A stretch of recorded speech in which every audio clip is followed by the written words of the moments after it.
السلام علیکم ورحمۃ اللہ، نحمدہ و نصلی علی رسولہ الکریم۔ عزیز طلباء اور طالبات، آئی پلس اکیڈمی میں آپ کو خوش آمدید کہا جا رہا ہے۔ ہم لوگ چمن اسلام حصہ پنجم پڑھ رہے ہیں، جس کا سبق استاذ الہند حضرت شاہ ولی اللہ محدث دہلوی رحمۃ اللہ علیہ چل رہا ہے۔ اس سبق کے 2 سوالوں کے جوابات ہم نے گزشتہ سبق میں معلوم کر لیا تھا۔ آج کے سبق میں ہم باقی مادہ سوالوں کے جوابات لکھیں گے، اس لیے آپ حضرات اپنی اپنی کاپیوں پر نہایت صفائی اور ستھرائی کے ساتھ لکھیں، تاکہ جب آپ کا امتحان ہو آپ کو ان سوالوں کے جوابات یاد کرنے کی ضرورت پیش آئے تو آپ کو انہیں پڑھنے میں کسی طرح کی کوئی دقت اور پریشانی نہ ہو۔ تو آئیے ہم شروع کرتے ہیں۔ سوال نمبر 3، شاہ صاحب کے زمانہ میں ہندوستانی مسلمانوں کے حالات کیا تھے؟ جواب نمبر 3،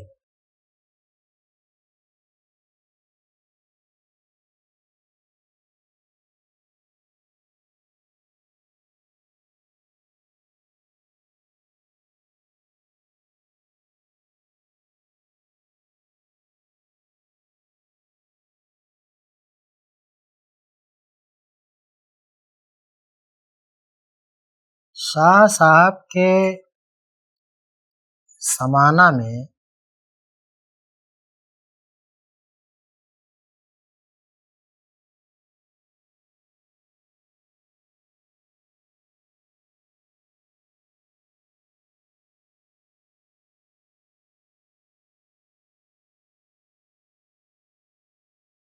ہندوستانی مسلمان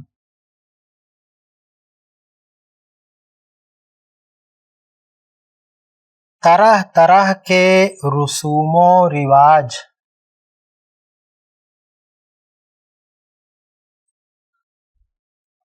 طرح طرح کے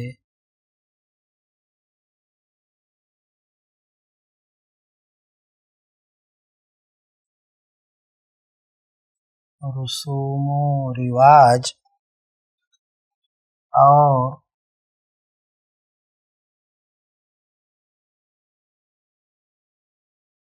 بدعات و خرافات میں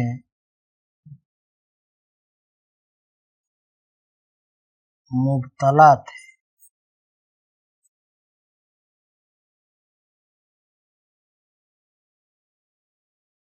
دین کے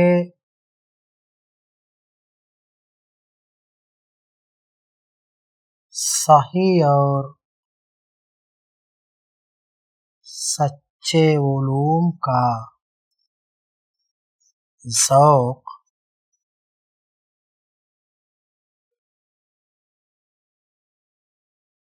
بالکل ختم ہو رہا تھا۔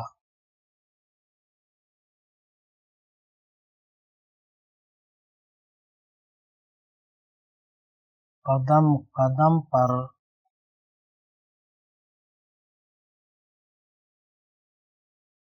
اسراف اور فضول رسموں نے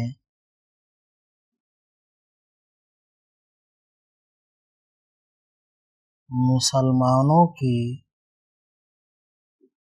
معاشی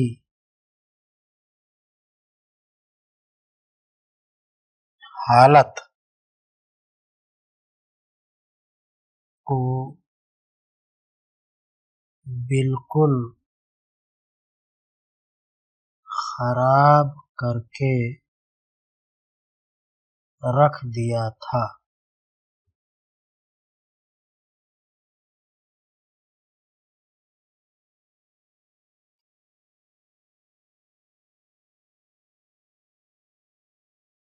سوال نمبر 4،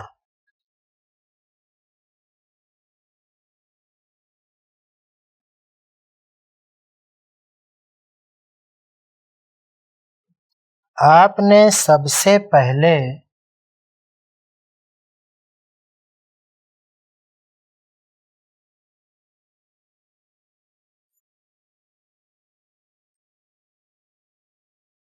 کون سا علمی کام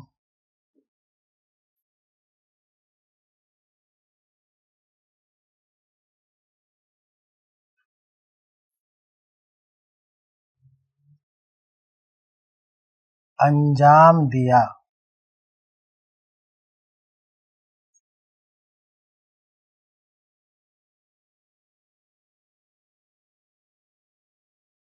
جواب نمبر 4،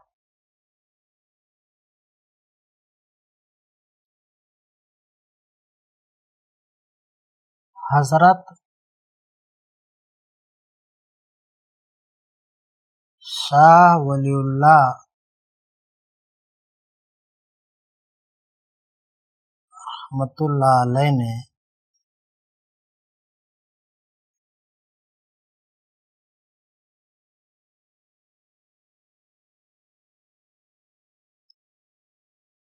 اس دور کے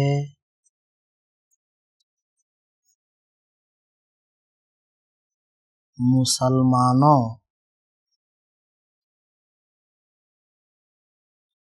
میں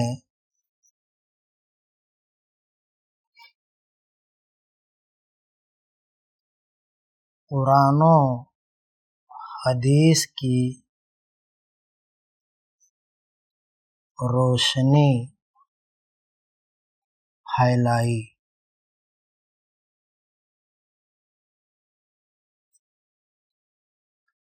اور ان کو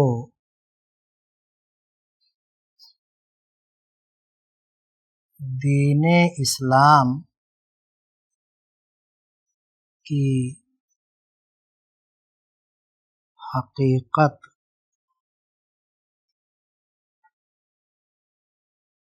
سے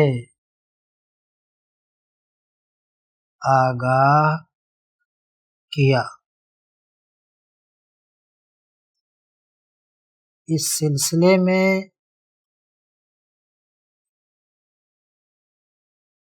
انہوں نے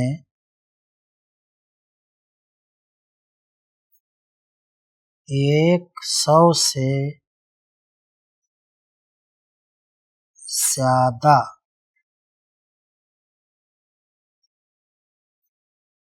موٹی موٹی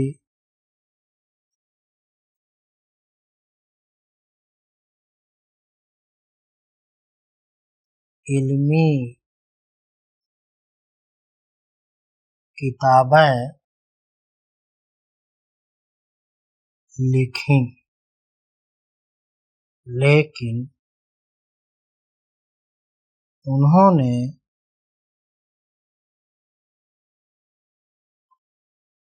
اس تعلق سے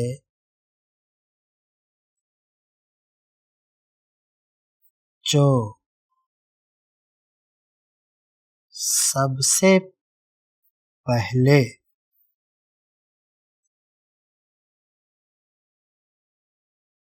علمی کارنامہ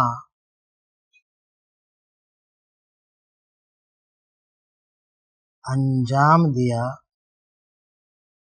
وہ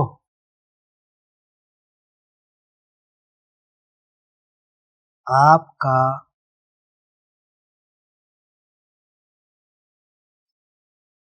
قرآن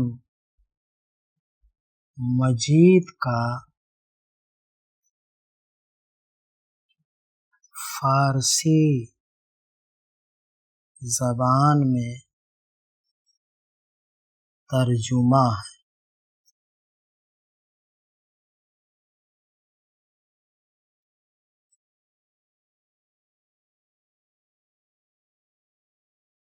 جو اب تک موجود ہے اور جسے قرآن مجید کا سب سے صحیح ترجمہ مانا جاتا ہے۔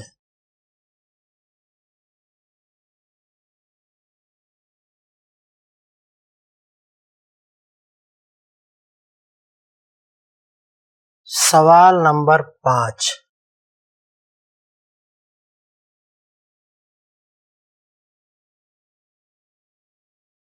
انتقال کے وقت آپ کی عمر شریف کیا تھی؟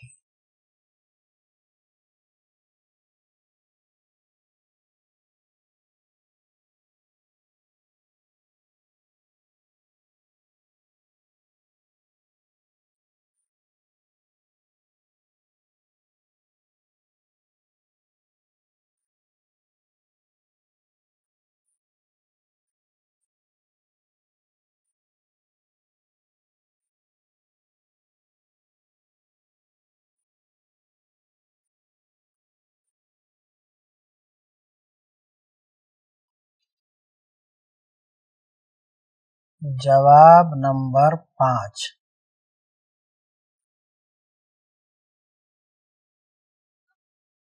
انتقال کے وقت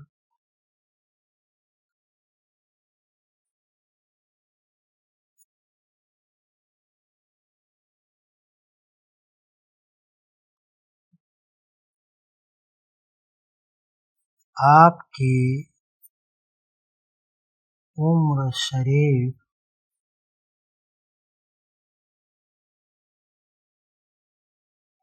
63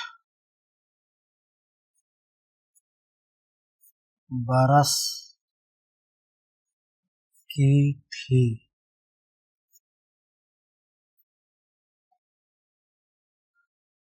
سوال نمبر 6،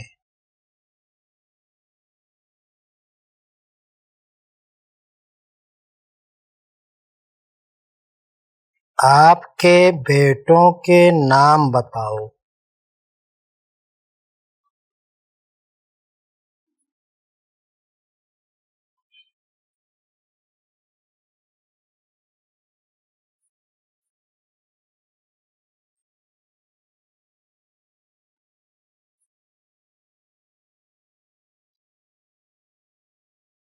یہ تمام بزرگان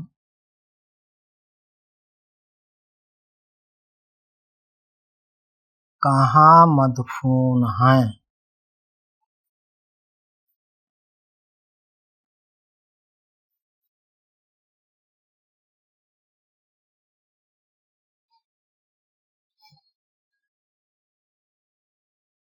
جواب نمبر 6،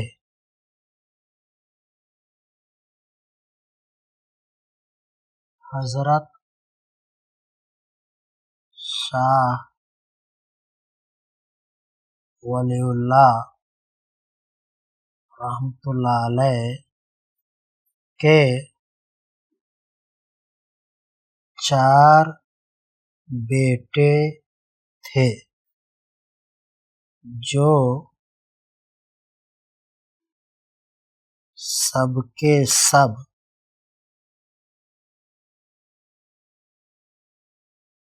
عالم و فاضل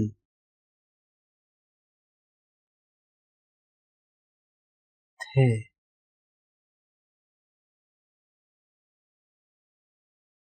ان کے اسمائے گرامی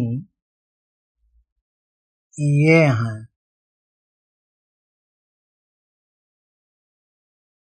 نمبر 1، حضرت شاہ عبدالعزیز رحمۃ اللہ علیہ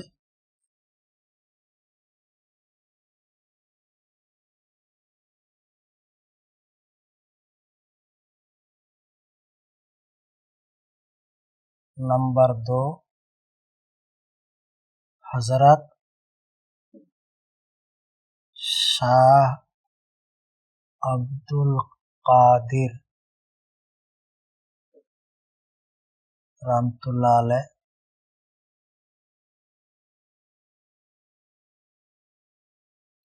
نمبر 3 حضرت شاہ رفیع الدین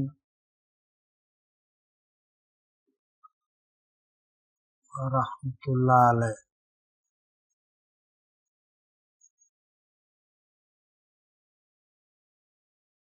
نمبر 4 حضرت شاہ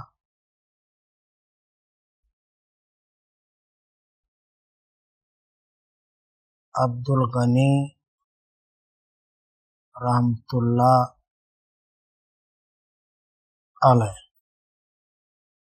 یہ تمام بزرگان دین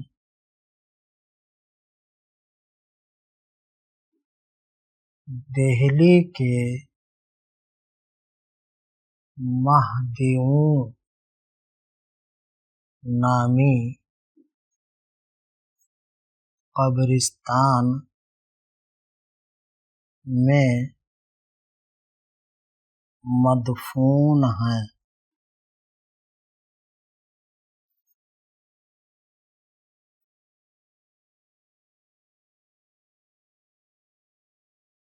پیارے بچوں، سبق استاذ الہند حضرت شاہ ولی اللہ محدث دہلوی رحمۃ اللہ علیہ کے متعلق تمام سوالوں کے جوابات الحمدللہ آپ نے لکھ لیے ہیں۔ آپ کو چاہیے کہ ان تمام سوالوں کے جوابات یاد بھی کریں تاکہ جب آپ کا امتحان ہو اور آپ سے کوئی سوال پوچھا جائے تو آپ برجستہ اس کا جواب دے سکیں، اور اگر آپ کا تحریری امتحان ہو تو آپ اپنے جوابی پرچے میں صحیح جواب لکھ سکیں۔ چونکہ ابھی ہمارے پاس وقت باقی ہے، اس لیے اب ہم آگے کا سبق پڑھیں گے جس کا عنوان ہے دہلی کی جامع مسجد۔ آپ تمام حضرات کو چاہیے کہ اب آپ اپنی اپنی کاپیاں اور قلم اپنے بیگ میں رکھ لیں اور کتاب نکال لیں، کیونکہ ہمیں آگے کے سبق کی ریڈنگ کرنی ہے۔ تو آئیے اب ہم آگے کے سبق دہلی کی جامع مسجد کی ریڈنگ کرتے ہیں۔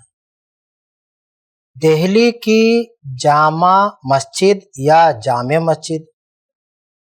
دلی نگر کی جامع مسجد ہندوستان کے مشہور مغل بادشاہ شاہ جہاں کی یادگار ہے۔